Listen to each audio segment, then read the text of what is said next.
วงพระบางแจ้งปรับขึ้นราคาน้ำดื่มบริสุทธิ์และน้ำก้อนอนามัยวันที่ 12 มีนาคม 2026แผนกอุตสาหกรรมและการค้าแขวงออกหนังสือแจ้งการเรื่องปรับขึ้นราคาน้ำดื่มบริสุทธิ์ขนาดตุก 18.9 ลิตรและน้ำก้อนอนามัยเป่า20 กิโลกรัมว่าแม้นมีความจำเป็นอย่างภาวะวิสัยเพื่อให้สอดคล้องกับสภาพการเน่งติ่งของราคาปัจจัยการผลิตเป็นต้นแม้นราคาน้ำมันเชื้อไฟค่าแรงงานค่าขนส่งและค่าของชีพที่ได้เพิ่มขึ้นอย่างต่อเนื่องซึ่งได้ส่งผลกระทบโดยตรงต่อโครงสร้างราคาน้ำดื่มบริสุทธิ์และราคาน้ำก้อนอนามัยอยู่ภายในแขวงหลวงพระบาง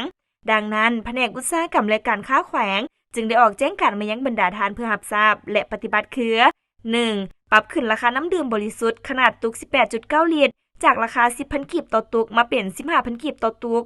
2. ปรับขึ้นราคาน้ำก้อนอนามัยขนาดเป๋า20 กิโลกรัมจากราคา 25,000 กีบต่อเป๋ามาเป็น 30,000 กีบต่อเป๋า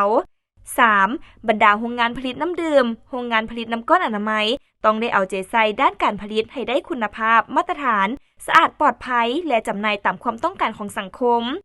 4. สำหรับโรงงานผลิตน้ำดื่มโรงงานผลิตน้ำก้อนอนามัยที่บ่ได้มาตรฐานบ่ได้ผ่านการยั่งยืนอย.จากแขนงสาธารณสุขแขนงอุตสาหกรรมและการค้าจะได้สมทบกับแขนงการที่เกี่ยวข้องลงกฎกาคืนตามระเบียบหลักการในกรณีบ่ผ่านการยั่งยืนอย.จากแขนงที่เกี่ยวข้องแม้นจะให้โจการดำเนินกิจการของโรงงานชั่วคราวเพื่อปรับปรุงและพัฒนาผลิตภัณฑ์ของตนให้ได้คุณภาพและมีมาตรฐานตามกฎหมายและระเบียบการที่ได้กำหนดไว้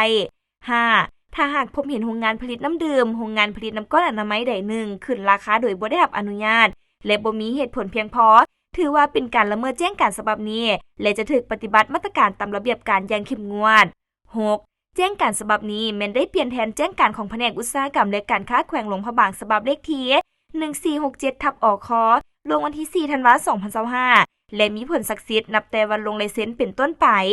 ดังนั้นจึงได้แจ้งมายังบรรดาทานเพื่อทราบและจัดตั้งปฏิบัติอย่างเข้มงวด